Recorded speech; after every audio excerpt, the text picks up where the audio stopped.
Oh, you're very stylish. I love it. Quite a statement. Nobody's ever said that to me before. You're quite stylish. Somebody sashays onto the steps of the Met in this extremely elaborate, uncomfortable looking thing. Do they go inside and change out of that? Get a new t-shirt, give it away, it turns into the pocha. Suddenly your favorite t-shirt is being used to mop the floor or dust the bookshelves. I mean, Madonna was considered to be bad taste when she first came around. Good point. This is one of the best statements I've heard out of a person who's a fashion expert. Thank you. If you had to pick one garment or accessory that best represents the journey of Indian fashion in the last, say, 100 years, what would it be? You know, I know everyone is going to expect me to say the sari.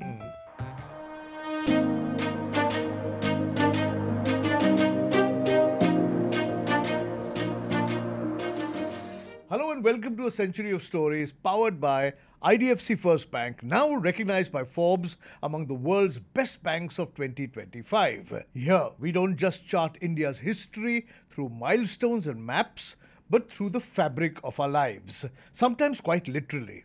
Because if you really want to know who we are as a people, what we celebrate, what we rebel against, how we dream, and how we show up in the world, just take a look at what we wear. From the 6 yards of a grandmother's sari to the statement sneakers of a Gen Z, fashion in India has always been more than just clothes. It's a language of identity, resistance, aspiration, even nostalgia. Over the past 100 years, we've seen our style shift with our society, shaped by freedom movements, film stars, liberalisation, magazine covers, and Instagram reels. And who better to unravel this rich tapestry than someone who sits at the heart of where fashion meets culture? Rochelle Pinto, head of editorial content at Vogue India. She's been telling India's most stylish stories, not just of what we wear, but why we wear it. Welcome, Rochelle.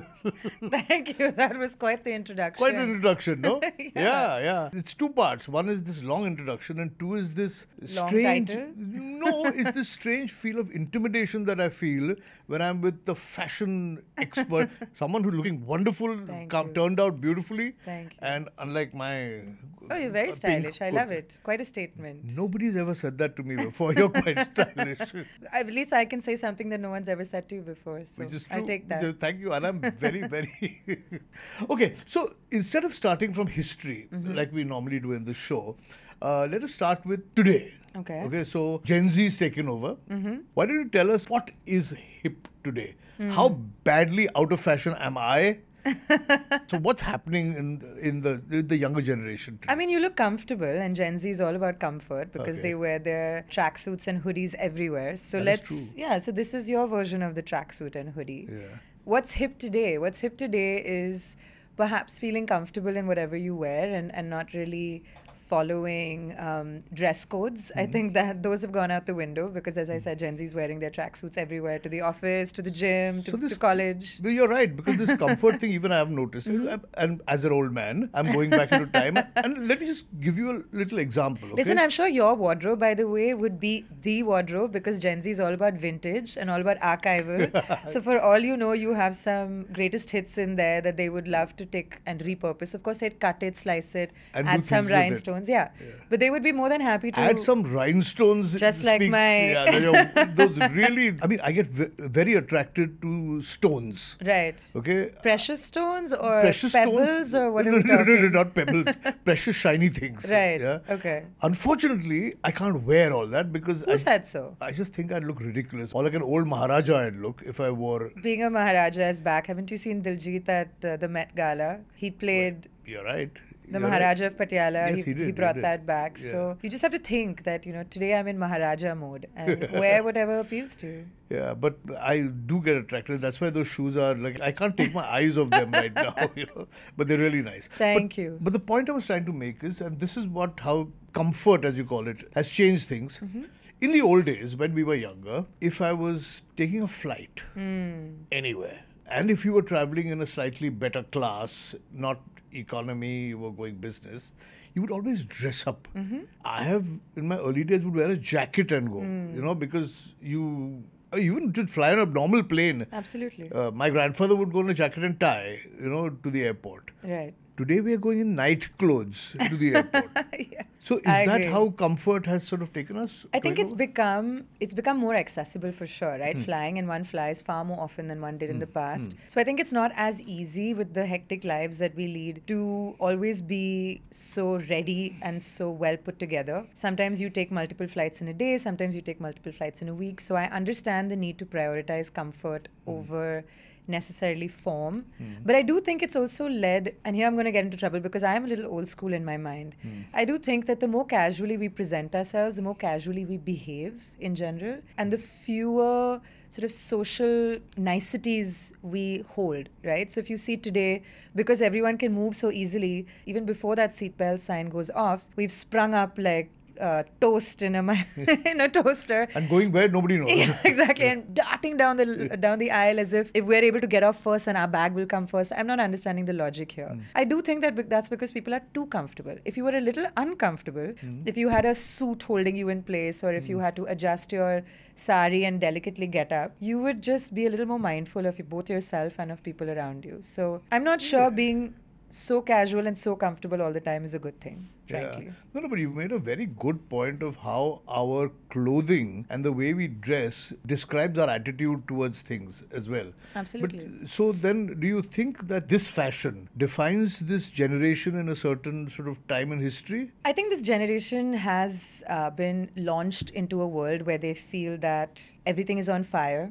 There's no point to trying because everything good has already been done. The world is going to end in 20 years anyway, so why even bother? You know, they're called Generation Dread because they have this feeling of doom and gloom. I'm 36 years old, but when I graduated from college, it really felt like the world was my oyster and I could do anything. But if you talk to kids today as they're graduating, they feel quite the opposite. They're like, oh, the job market is so bad, and how am I going to do anything, and do I have to become an influencer? And, you know, it's a very different mindset. Like, they don't have, I suppose, that sense of freedom and adventure. Because the other thing is also we document everything, right? So that fear that anything I do or say can be held against me is very much built into them. Shit, I never thought of it like this. No, seriously, you're talking of it's like a malady. This generation is suffering from. It is. Because you're right. When we I came out of college 25 years before you. But we had a sense of, going to college had a sense of freedom. Absolutely. Okay. I could get out of a school uniform and now wear chappals. Exactly. If I wanted to. Yeah. Jeans, chappals, t-shirts, whatever. How do you say... freedom is the right word, but a lightness, perhaps, a levity to your being. Yes, and there was a slight careless attitude, which carefree attitude, which reflected in the clothes, depending upon which college you went to. Now, I went to an art college, so over there everybody was dressed in khadi, and you went to an art college? Yeah, I went to GenZ School of Art. Really? Yes. Oh wow! I did my graduation from there, but I don't know why. I did not really embrace the khadi jhola kind of look. I still wore what I liked wearing, which was t-shirts. What was it back in the day? Like shredded jeans and... Yeah, torn jeans were there in those days. Today when I wear torn jeans, I feel like I'm still stuck in my childhood instead of, rubber chappals, Hawaiian chappals were quite happening. Kolhapuri chappals, if you could break them in nicely, because they're otherwise damn uncomfortable. Right. I know Prada has just launched Kolhapuri chappals. Which will definitely be uncomfortable. But once they get comfortable, those Kolhapuri chappals you can live in them. Absolutely. Yeah, and kurtas, short kurtas on jeans, kind of, at least in my... And not only art school, even if you went to GenZ School of Art, is behind the wall is St. Xavier's College. Yeah, where I went. Oh, you went to St. Xavier's? Yeah, I went to St. Xavier's. And that too had a certain sort of left-leaning look, to it. If you were too well put together in Xavier's, people would be like, what's wrong with you? Yeah. You would only get teased and trolled in Xavier's if you were very well put together. If you looked like you were just rolled out of bed and rolled into class, you were right You at were home. right. With your hair not cut and little straggly... Exactly. For the men. Beards. Yeah, for the women also. For the women also. I was one of those sort of slightly lucky South Mumbai boys, who whose father had a car and driver, which could drop me to college. But I would get off I was just going to ask you, did you allow them to drop you to the gate? No chance. Never. No one would have respected you if you did that. So I'd get off at Times of India building and walk to JJ from there. Yeah. Pick up some dirt on the way, just trying to look. I'm one of you, man. But is one of you, trying to be one of you, a big part in your fashion choices? In mine? No, not yours. No, I mean generally, not yours. I think Gen Z for sure. I think unfortunately, the same thing we were talking about earlier is that when you're constantly being watched, and what I mean by that is when you live in a surveillance system where at any given point somebody is recording and you might accidentally, as people who go to Coldplay concerts realize, you may accidentally find yourself in a video that you didn't consent to, and that might upend your life in some way or the other. You try not to stand out so that you don't attract too much attention, either negative or positive. Because you also know that positive attention could very quickly turn negative. Negative, easily. So what I see, unfortunately, is a homogenization of style. Everybody looks the same. Everyone's wearing the same sort of like baggy jeans and the sneakers, and with the girls, the tops are short but the jeans are baggy. With the guys, the sweatshirts are oversized but the jeans are baggy, and they're all wearing the same pearl necklaces. The people you described just now are party-going, college-going. Where will you see these? I think that they dress the same everywhere. Okay. Yeah. Okay. I was actually once in a restaurant in Bandra, and I had a deja vu moment because there were 3 people who walked in, one after the other, and they were all dressed exactly the same. And so I had a bit of whiplash. I kept looking back and saying, am I seeing the same person or is it 3 different people? And I honestly feel it's a combination of hyper trend cycles that fashion tries to cater to sometimes. So when you go to your high street retailers, you find that everything looks the same. And then it's coupled with the psychological aspect, which is that you don't want to stand out, you don't want to attract too much attention, you don't want to become an outlier because you don't know what people say and how that will affect you and how much you might get ragged online. Because now you don't need to be in college to get ragged. No, there could be somebody halfway across the world who doesn't know you at all, who could leave the most acidic comments and scar you for the rest of your life. So you don't want to attract any attention at all unless you look like everybody else.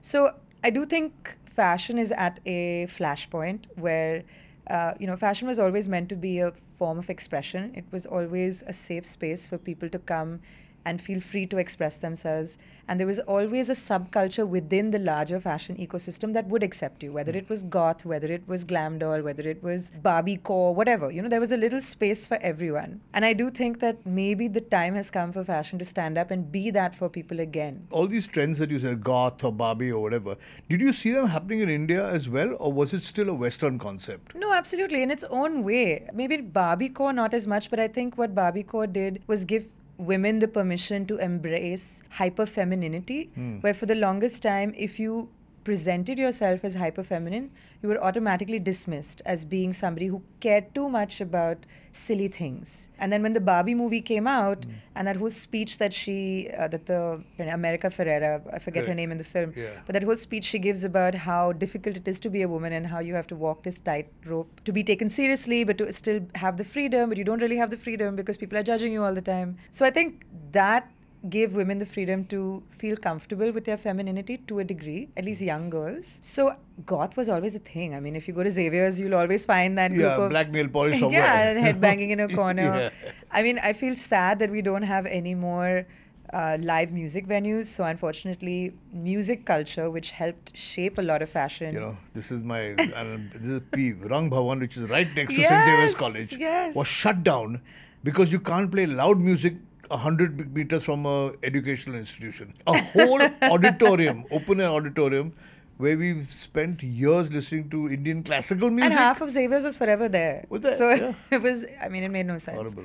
But I think that, this is another reason why you're seeing this homogenization, because the more you cut down on spaces where people commune and people get to express themselves and find others who are like them, and it doesn't have to be thousands of people like them, it can be 40 people like them, and then they feel comfortable in that group to start expressing themselves a certain way. The more you cut down on spaces like that, the more you'll find a homogenization of thought, speech, language, food. Is that good or bad? I mean, it's like eating dal rice for the rest of your life. Yeah. And not even different varieties of dal, the same dal. This coming to the next question is that, if I drive past, say, those three colleges that are there, KC, HR, and only KC, HR, sorry, in that lane. I Jai find Hind. Isn't Jai Hind there? Jai Hind, no, it's in the lane Okay. behind somewhere. And that's my only brush with looking or encountering large bunches of college students. I see everybody dressed in black, in clothes that don't suit our weather. So they're wearing jerseys, long sleeve jerseys, Yeah. sweatshirts, black, sweating. Yes. In this afternoon heat, trying to stand outside Raju sandwich wala getting sandwiches. And I'm saying, why are all these people wearing black clothes? You know, I also tend to wear a lot of black, but I'm trying to hide lots of stuff. So, but why does the younger generation all turn out in clothes which are not good for our climate? Look at an average middle class; it's changing. Average middle class man, if you look at the rush that comes out of Churchgate Station every Right. morning, you'll find most of them wearing long sleeve shirts. Why should we, as a hot tropical city, be wearing clothes that don't suit us? You know, I think we would have to take a few steps back to look at how our colonial history has shaped our understanding of class hierarchy. The more Western you dress, the higher up you are in the class hierarchy for most people. And then again, it becomes a question of, if I want to look like my boss who's wearing a jacket and a long sleeve shirt and a tie, but he's probably coming in an AC car and he's going from his AC car to his AC office, whereas I'm taking the train. But I'm not really thinking that much. And I also don't have the time to really make these minor rebellions against a system where I'm already subsumed in the system. I'm already sort of, you know, with my backpack. That's the other thing. Men with formal clothes but backpacks. Yeah. True. Which is new because it's so convenient to carry a bag on your back Absolutely. instead of briefcases. Instead of briefcases, exactly. But then that change also, you don't see anybody saying, no, but a backpack doesn't suit me. So I've noticed that as a people, when we are so bogged down by systems that continually tell us to fit in and to, you know, sort of bend our heads and accept what we're being told, we don't really think of fashion as a challenge or a rebellion. And we don't really think about our own best interests, right? Polyester is cheap, and polyester in its various forms, it's like you don't have to worry about ironing, unlike cotton or linen, which is good for our climate, but you have to worry about ironing it. Or if you chose not to iron it, you would look disheveled and then you wouldn't fit into a corporate culture. So there are so many systems, which is why I always remind people that when they dismiss fashion as something simple, it is the opposite of simple. Fashion is political. Fashion is social change. Fashion is sexual. Fashion is all kinds of things. And fashion is a language where you don't have to speak. By just wearing what you wear, I often say that I can tell a lot about a person before they even tell me who they are by the way they're dressed and the choices they've made that have led them there. So, and a lot about bias as well. Like you look at somebody, I'm reminded of an incident that happened to me when it was the Chandrayaan launch, and they released an image of the scientists who were behind the launch. There were this wonderful group of women in saris high-fiving each other. And I remember thinking, wow, if the caption hadn't read ISRO scientists celebrating XYZ, I would have just thought, oh, how quaint, you know, this lovely group of maybe school teachers at best, or possibly, you know, possibly my prejudice would have not even thought that far. And these are some of the top scientific minds in our country choosing to wear saris and wonderful, you know, handloom. Getting back to my point about fashion being so many things other than what we perceive at the very surface of it. But you have to have time to think, and you have to have the space to express yourself, which I feel that most people in corporate cultures, most people in colleges are not given time nor space to express themselves or to think of what's good for them. They have to follow a system. This homogenization, as you called it, or political, religious, sociological influences on clothes, do they make you less? How do you follow the herd because one, you're forced to, or you don't have the guts to break away and do your own thing? I mean, I certainly think that for 90% of the people that we're talking about, it's possibly that. 10% may say they don't care, but everything you put on your body and every choice you make about how you dress is saying something. Something, correct. Right? So like maybe a Steve Jobs or a Mark Zuckerberg. But Mark Zuckerberg has now suddenly become very stylish. So I don't know if it's a midlife crisis or if it's just he hired a stylist or what exactly is happening. Because all of a sudden he's wearing like chains and... Really? Yeah. And then he's, I don't know, maybe it was Midlife crisis. Midlife crisis. No, but I honestly, between you and me, I have for work. Yes. Okay? Everything else that I shoot, I've figured out and I've understood what Mark Zuckerberg was doing, you know. And because I don't have the energy and the time to wake up every morning and think of what do I wear now, then what I have chosen, will it look good?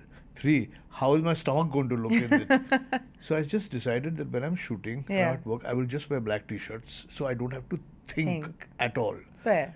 And it makes me slimmer. It makes me look a little So you have slim. thought about it technically. Yeah, but I not every day. Sure. Today, will my stomach look big and this or that? And not that I care really, but just generally, I understand. I just don't have to think about it. I have a different point of view on that. So my partner, for example, I'll give you a small backstory if you'll allow me, a short detour. My partner does not enjoy the fact that I bring flowers home very often, and I like flowers and fresh cut flowers in the house. And to him, it's like, oh, these are remnants of something dying. But to me, it's beauty. It's a little oasis of beauty and color and joy in a city that doesn't have too much of that. So when I think about the way I dress every day, some days I have very little time, and on those days I lean towards things like you said, like your black t-shirts. I have a few different things that I know are tried and tested. I don't have to iron them. I can just blindly put them on and run out of the house. But what I try to do is put myself in a good mood every day. And I think that what I wear has a very large impact on how I feel.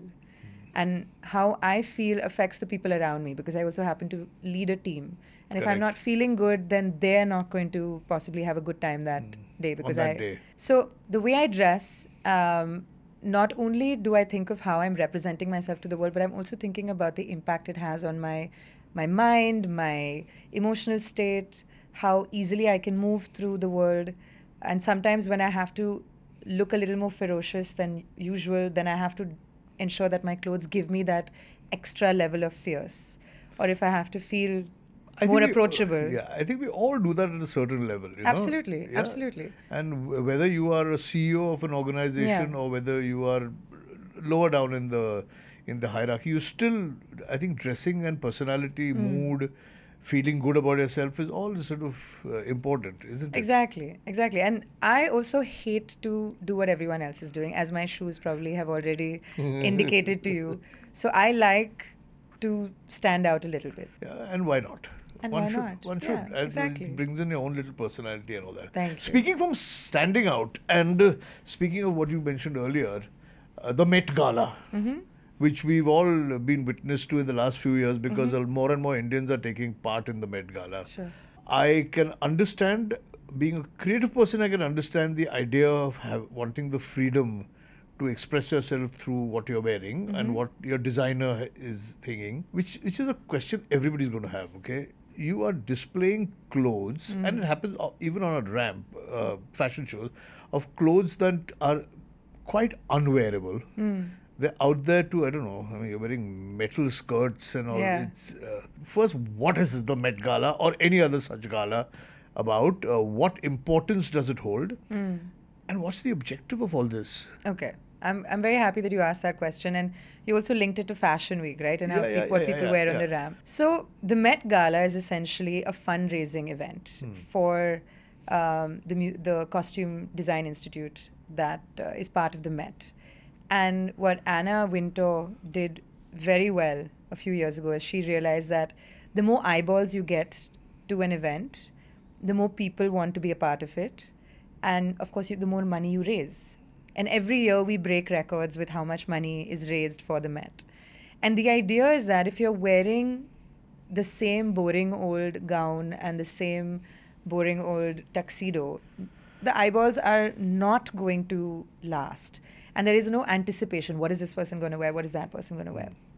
And the idea is also that fashion is not only about function.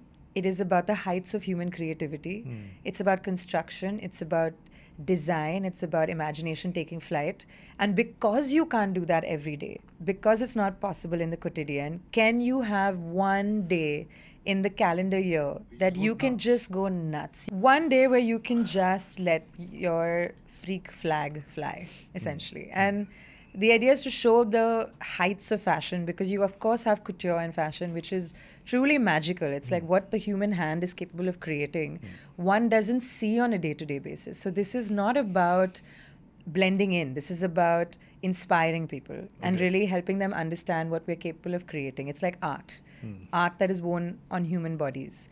And I think that's true for the ramp as well, because it's really not about showing you, it's really not only about showing you what you can wear, but it's about showing you the designer's skill level and what they're capable of creating. And of course, then one filters that down, and it from what you see on the ramp, you get a highly more wearable or a more commercial version of that in stores. But you go to the store for that designer because what you saw on the ramp blew your mind. Impressed the shit Exactly. out of you. Yeah. And it really changed your idea of what fashion can be, or what craft means, or what skill set the designer had. So that is the idea. The idea is spectacle. Because we are too bogged down by the mundane on a day-to-day basis. So you're not meant to look like you did. Normal. Yeah, exactly. And why? Like, there is space for fashion to be alien, right? Like, everybody wants to, one day in their life, really feel like all eyes are on them, or you know, they really get to be somebody else. So think of it like being a character. You're not really Kunal. You'd be Kunal, I don't know, queen of something or king of something, and you just show up in a completely different... Queen of something? Sorry. Okay. Why? Why no, not yeah, queen? Yeah. No, I'm fine with that.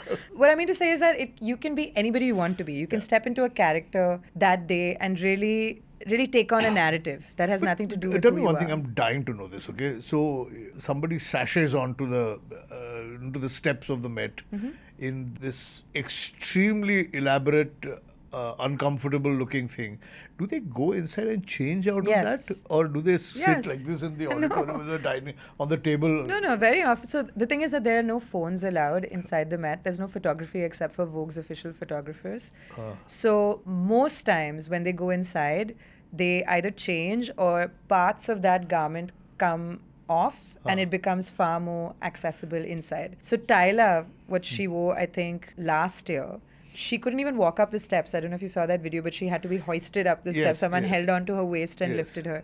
So of course she's going to wear something else inside because she has to sit through a dinner and then she has to enjoy a performance. And so, yeah. I believe the ladies' changing room at the Met is quite a place to... The bathroom. The ladies' bathroom is where a lot of friendships are formed and people take photos, and that again is something that people have to sort of hide their cameras, hide their phones and take it inside. They're not allowed. Selfies. Yeah.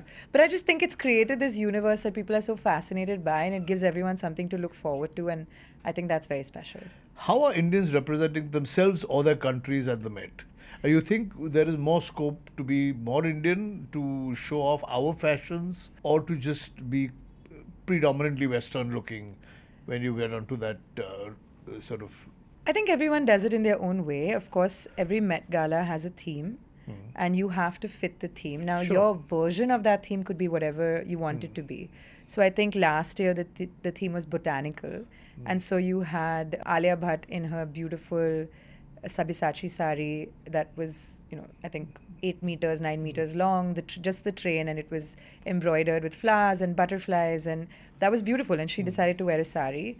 And this year you had Isha Ambani, and she wore, because the theme was men's tailoring. Obviously, I'm not naming the specific themes, I'm just telling you the background of it. Because it was dandyism, she was dressed like a dandy, but everything that she wore was Indian weaves. It was done by Anamika Khanna, Indian embroideries. Indian jewelry. Indian jewelry, which big had rocks. Yeah, which were in the limelight. So I think that people interpret it in a way that feels personal to them, in a way that fits the theme, hopefully, and celebrates Indian craft, but not in an on-the-nose way, because I think that would be too obvious. And the Met Gala is not about being obvious. Yeah, okay. Not being... Oh, yeah, okay. Being in your face for sure. Being in your though. face. Yeah. Let's start going back a bit now. Okay. And talk about some iconic Indian fashion moments, if I can call it that, say in the last 100 years. Were there sort of moments that Of course. Oh, look, sorry. Yes. Please do tell, do tell. I mean, I think that the chiffon sari was quite something. Garden, rally, that kind of stuff. Oh, okay. No, I was thinking more Indra Devi of Baroda. Okay. And They also started wearing those kind of but things. she really was the first one to do it, and Okay. she had her chiffon flown in from France, and she fashioned it into saris. And at the time, chiffon was associated largely with lingerie because it was so translucent, and you certainly didn't expect a Maharani of some place to be wearing it because they were obviously quite revered by the people and meant to always be regal. But she was quite coquettish, I think, and had a naughty streak to her that you then see in her daughter, Gayatri Devi, who became known as one of the most beautiful women in the world and was photographed by everyone from Irving Penn to Man Ray. And then you have the idea of that combination, the chiffon sari with the pearls, just became a synonym for class, a synonym for grace, sophistication. And of course, worn with their Ferragamo shoes that they would get custom made in Italy.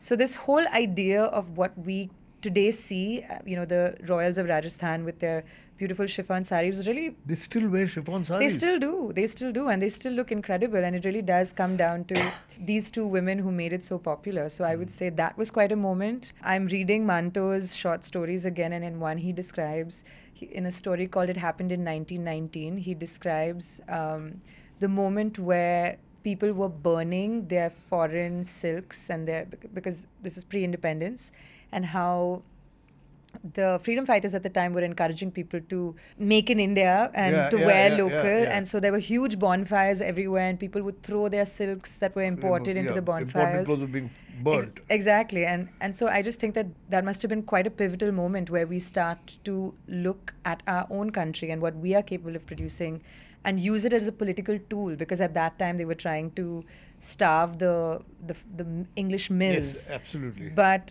if you look at how it was used, how fashion was used politically, and then people, instead of wearing these expensive silks, they were wearing khadi and they were wearing like cotton and whatever was produced in India. I think and the Nehru jackets and exactly, and it became a way that everyone could participate, whether you were a child or you were a homemaker with not very much autonomy to your own life, or you were the rich son or daughter of some merchant. You were able to participate in a movement that had gripped the entire country. And as I read, obviously Manto is incredible, and the way he paints the picture, like you really wish that you were there at that time, no? to feel that, because I almost miss believing in something as strongly as perhaps at the time they believed in India's freedom movement. So we have that.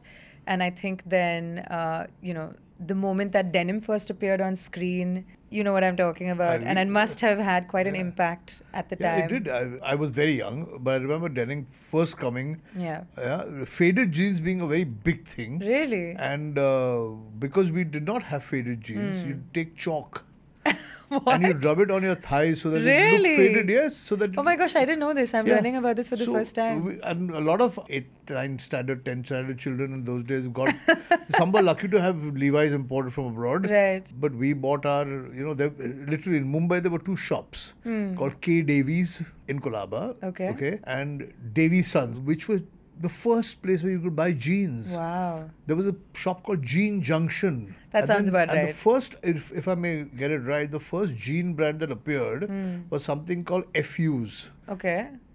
That's quite a... FU apostrophe S. Oh, okay. So this was all this That's rebellious. pretty rebellious. Yeah. I don't think they'd get away with that right now. No, not today. Unless they didn't understand what FU meant, Yeah. And I'm talking of the 70s, late 70s Exactly. and early 80s. So jeans was a huge thing. Right. No, so I do think that the arrival of denim on screen and how quickly it proliferated through all the classes and to the working... So denim on, when you said arrival of denim on screen, you're talking about in movies and in... Yeah, wasn't there a moment in Sholay where it's Amitabh Bachchan and... they're wearing jean jackets. Exactly. It's called a Canadian tuxedo. It's like denim on top and denim jeans as well. I think it just stood for freedom. It stood for a new point of view, and I think it was happily embraced by everybody. So I would say that is, again, quite a memorable moment in Indian fashion. We're going through, maybe not as obvious a moment, but we're going through a moment right now where I think the younger generation, in their search for something tangible and rooted, something that makes them feel like they have a connection to their own past because they live in a world where like there are deep fakes and AI and they don't know what's real and what's fake, are becoming more and more interested in Indian craft. In fact, there was quite a pivotal moment for me. I went to an exhibition called Sutra Santiti by Lavina Baldota at the NGMA. I went there twice because I was so blown away by it. But what really intrigued me is that it was a textile exhibition. You know, you see the usual suspects at textile exhibitions. It's the same South Bombay lady with her beautiful, pearls, perhaps. Yes. And you see some fashion students, but I saw people of all ages, people of all sort of socioeconomic backgrounds who had come there and were just absorbing the culture and the heritage that was on display. I think that I see that everywhere now. I see people being very interested in learning more and wanting to understand our textile heritage, wanting to learn more about embroideries, wanting to connect with the past in some way, and I hope that we're able to build on that. So who are the sort of fashion houses who sort of brought back Indian karigari, whether it's Lucknowi art, whether there's Maheshwar sarees, but did fashion houses purposely look back into our arts and say, okay, enough of using only chiffons, but let's get back to our arts and crafts? Oh, absolutely. Yeah. I think we have to pay homage to Ritu Kumar because she started it all. Literally. She really did so much at the time and really put her money where her mouth was and uplifted a lot of karigars and started giving them steady business and finding a way to take these ancient techniques and modernize them. And then, of course, across India, I think there have been a whole bunch of Indian designers. And today, even more so. Today, what will really make you happy, Kunal, is that you see young Indian design students who are happy to go and live in remote villages, live amidst tribals, live in, unforgiving terrain because they are so passionate about rescuing traditions and really preserving the crafts. Preserving the crafts. In fact, I would say, of course, Ritu Kumar is one of the people that we know very well, and she was possibly the first to really do this with the gusto that she started with. And then you have everybody now doing it at some level or the other, whether it's Manish Malhotra, whether it's Tarun, whether it's Sabyasachi. And of course, I'm just naming the most obvious ones, but everybody is doing it. I mean, I have a very dear friend called Ativ Anand, and he has a label called Re-Ceremonial, and the work that they do is fantastic. And then even if you look at designers, like whether it's Ekaya or whether it's, some of the, I would say the designers who you may not think of, because when you look at their work, it feels so modern or postmodern or maybe even sci-fi to a degree, like designers like Bloni or designers like Triun. Actually, it's rooted in craft. Our Indian craft. In Indian craft. And they've just taken it and elevated it and sort of studied it and deconstructed it and made it something that feels unrecognizable. But it's definitely rooted in Indian craft. So let's go back into Indian craft, okay? We know that India is home to an incredible range of textiles. They've got Banarasi silks, and when you go to Banaras, you can see that. Kanjivaram, Chanderi, there's tissue-like Chanderi and Muga and all that. How did these textiles sort of evolve regionally? And what do they tell us about India's local identities? So I'm no textile historian, but everything that I am about to say, I have learned and I'm still learning. Okay. And I'm so grateful to people like Lavina and many others who have really stayed the course in helping keep these histories alive, right? And bring it to people like me who are students of fashion. But what I think it does tell us is about the incredible wealth of India's artisans and how it changes from how it grows and changes and evolves from literally kilometers away, just like food, right? Like if you go to every 100 kilometers, perhaps even less. Within a village, you'll have different homes that do different things. The curry changes. It's all curry, fish curry only, but it just changes slightly as you go along. Yeah. And I think that's true for fashion as well. I mean, I recently discovered a brocade called Gyasar, which is Tibetan in origin, where they used to weave gold with peacock feathers. And when you see it in real life, like your brain, you try to look at it from different angles because your brain is just not able to absorb the number of colors in that piece. And then if you look at Pochampalli Ikat and you understand that the artisans are taking yarn, injecting the yarn in certain spaces, tying it, then weaving that injected yarn, that color injected yarn into a pattern. It just boggles the mind. First of all, you'll ask, why are you doing this? Why is it so difficult? And why have you been doing it this way for so long? And then you think about how in different parts of the country, not only what they had access to in terms of raw material, but also the climate, also the weather. Because, for example, if you look at dabka, for example, the color changes depending on whether it's summer, whether it was created in summer or created in winter, because the sun has a part to play in all of this. I have a beautiful tie-dye garment that was given to me, and in the same collection, because it was made over a period of a year, some pieces are bright and colorful because they were dyed and dried in the summer, and some pieces are quite autumnal, and you can tell that because it was towards the end of the year when there wasn't bright enough sun, and so the colors changed because they used only natural colors. I never thought of it like this. So it tells you so much about the local identity. Also, when it comes to embroidery, women in most parts of the country are the embroiderers, except for Zardozi and stuff, which is largely done by male artisans or Ari work. Most of your traditional embroideries are done by women. It's considered unpaid labor.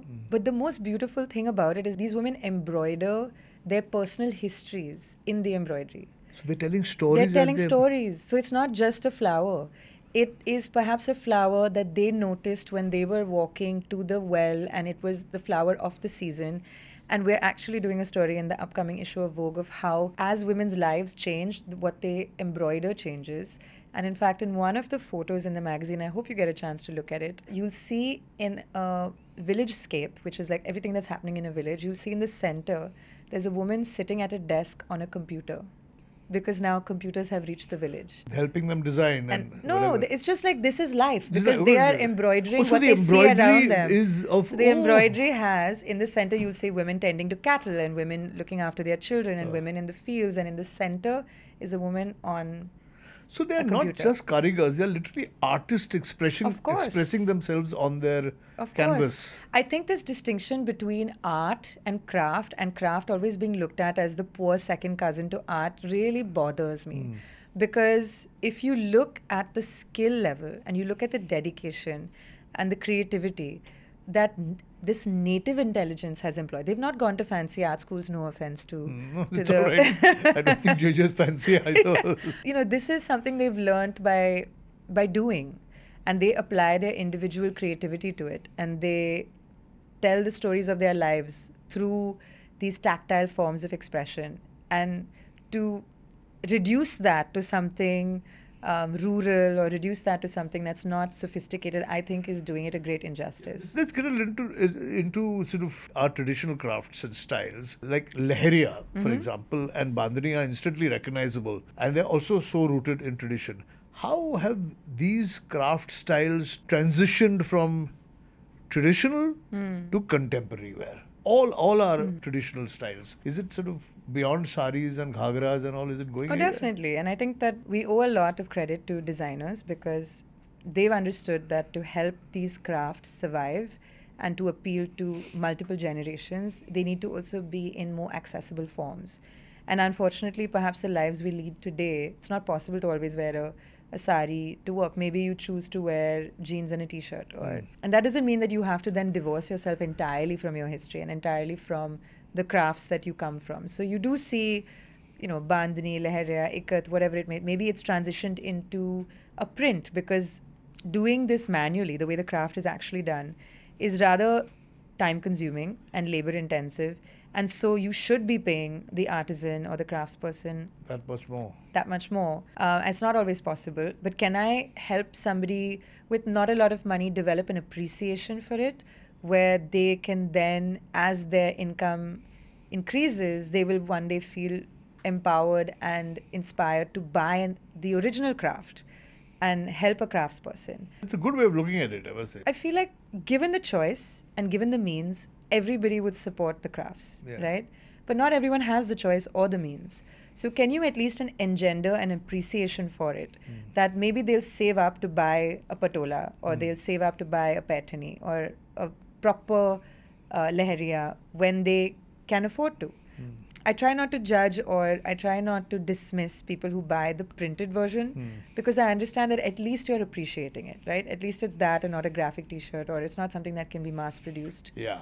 Though I love graphic t-shirts. No offense to graphic t-shirts. But You you know can't what I not mean? like any fashion. You know? Exactly. So my point is that at least you start somewhere and you're helping the craft gain some visibility.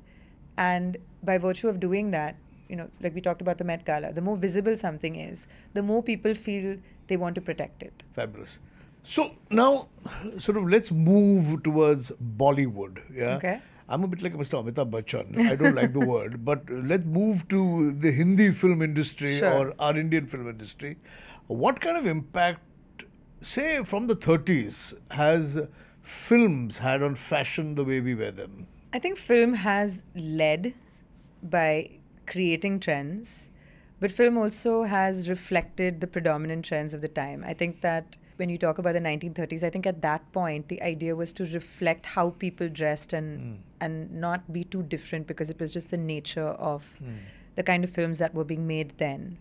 But I think as you get into the 70s and the 80s, you can see that now there's I would say actually 60s onwards, now there's the desire to elevate it. There was like a glamour that came through that may not necessarily have been as in your face before. So whether it's the tight fitting, shorter kurtas, Bouffants. the bouffants, exactly, the Hema Malini, I don't know how she was able to tolerate, or even Sharmila Tagore for that matter.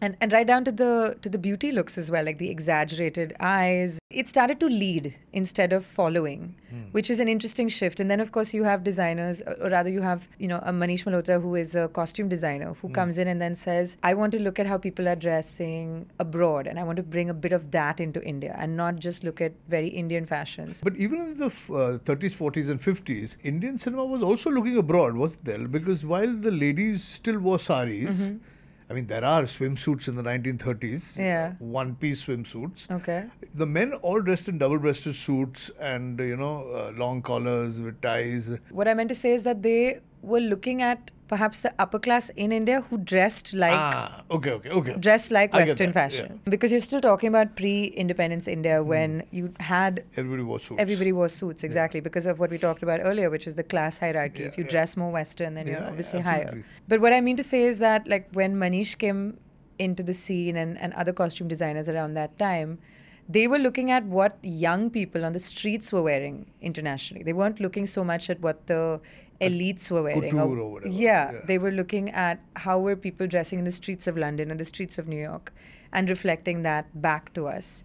And so then you have, of course, one has to mention Govinda and his multicolored clothes, which I always found, as a young child, I found that to be hilarious. And maybe some of my fashion senses, I mean, this was something I feel like Govinda would love my shoes. Would love it. Honestly. But I do think that then the costume designers started to bring in what people were wearing on the streets. So like the polo t-shirts and the little skirt suits and the low-waisted jeans. And now you're starting to see Bollywood dressing very Western-like and then everyone trying to catch up with that. So I think Bollywood really helped take those Western fashions to the masses and really helped make a certain amount of, as we were talking about earlier, like that whole casual, sort of very comfortable in your own skin, comfort prioritized over anything else. I think Bollywood really helped push that agenda as well. Also, till today, now when there is so much access to Instagram, social media, etc., where would one, when you're in the 70s and 80s and 90s, look towards to decide your sense of fashion? And I'm assuming that cinema was one place where you could look for clothes. Like Rajesh Khanna started wearing his belts on top of his shirts. Yeah.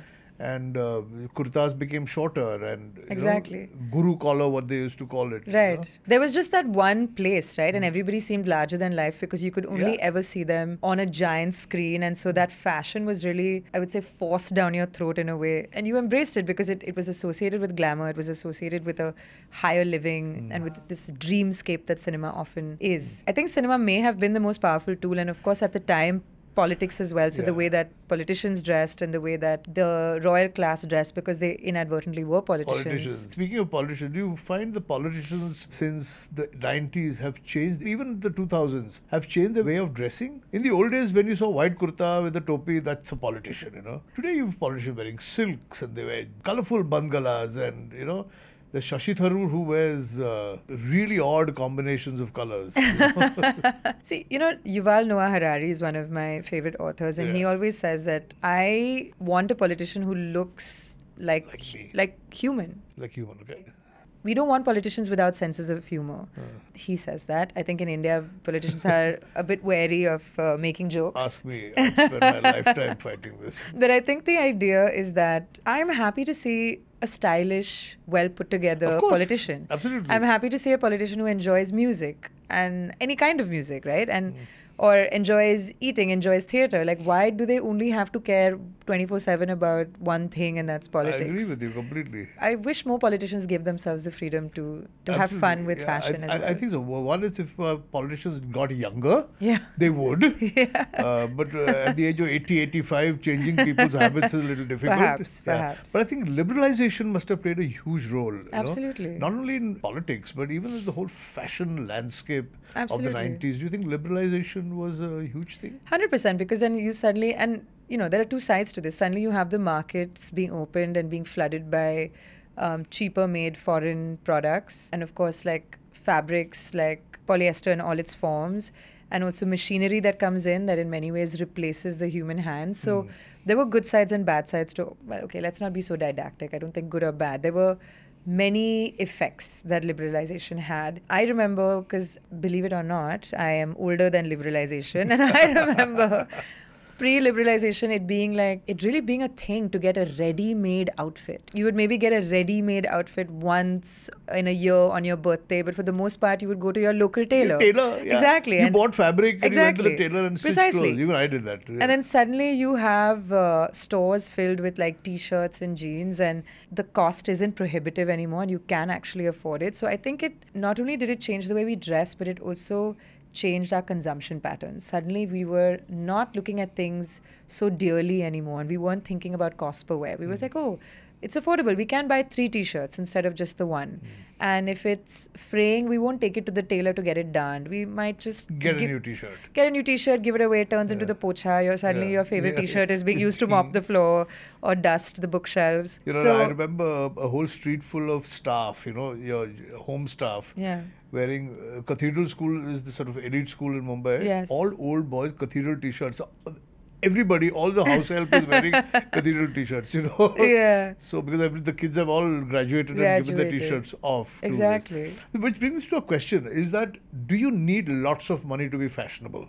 No, I don't think so at all. But see, when people say fashionable, I think everybody thinks a different thing about fashion, right? Like to some people, I was in Chennai recently and this one rather fiery lady told me, Hermes is not fashion.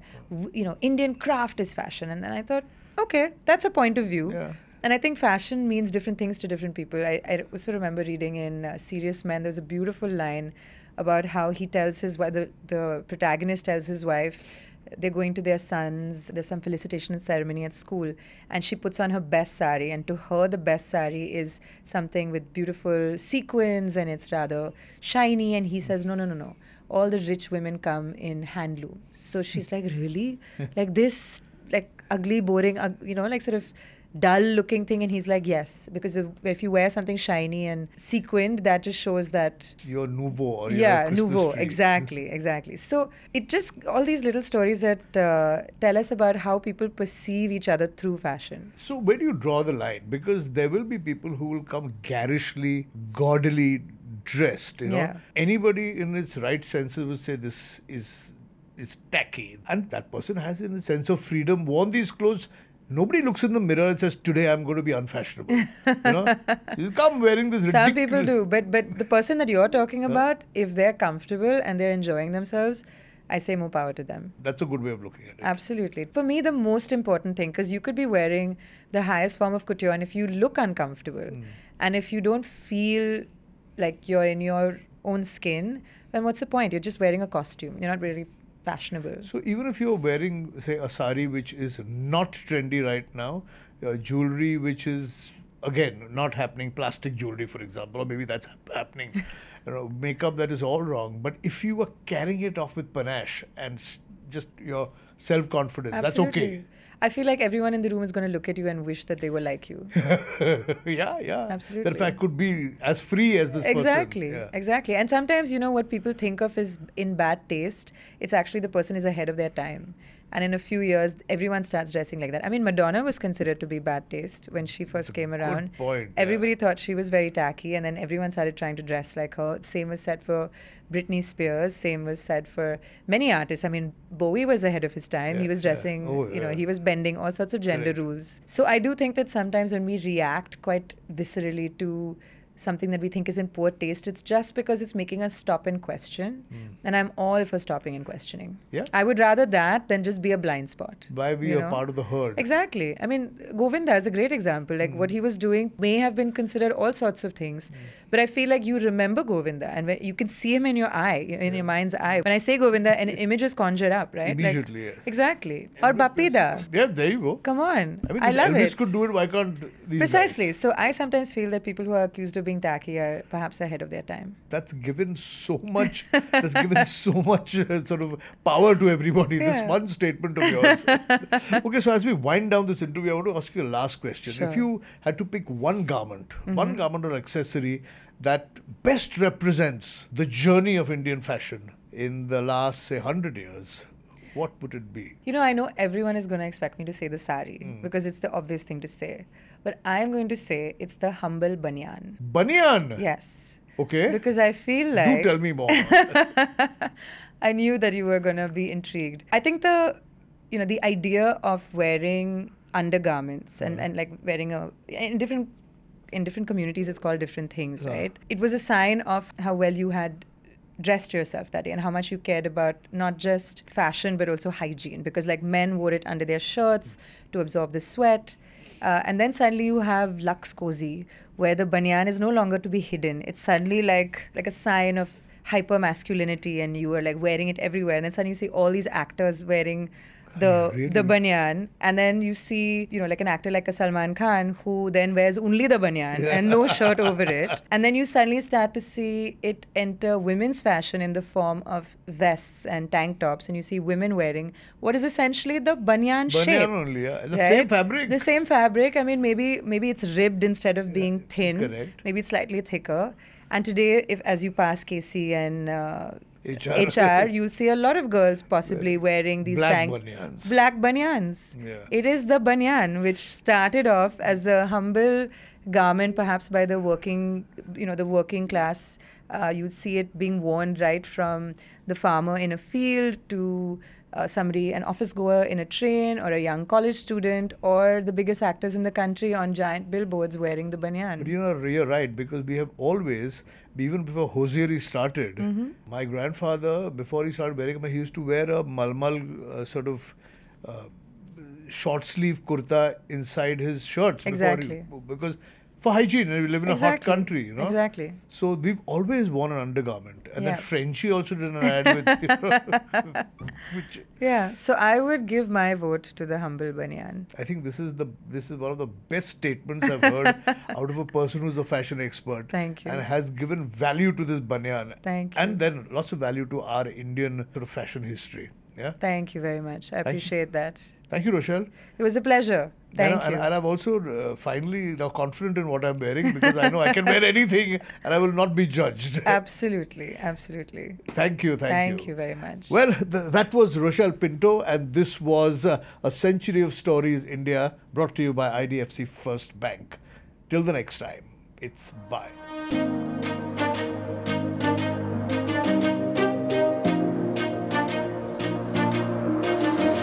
IVM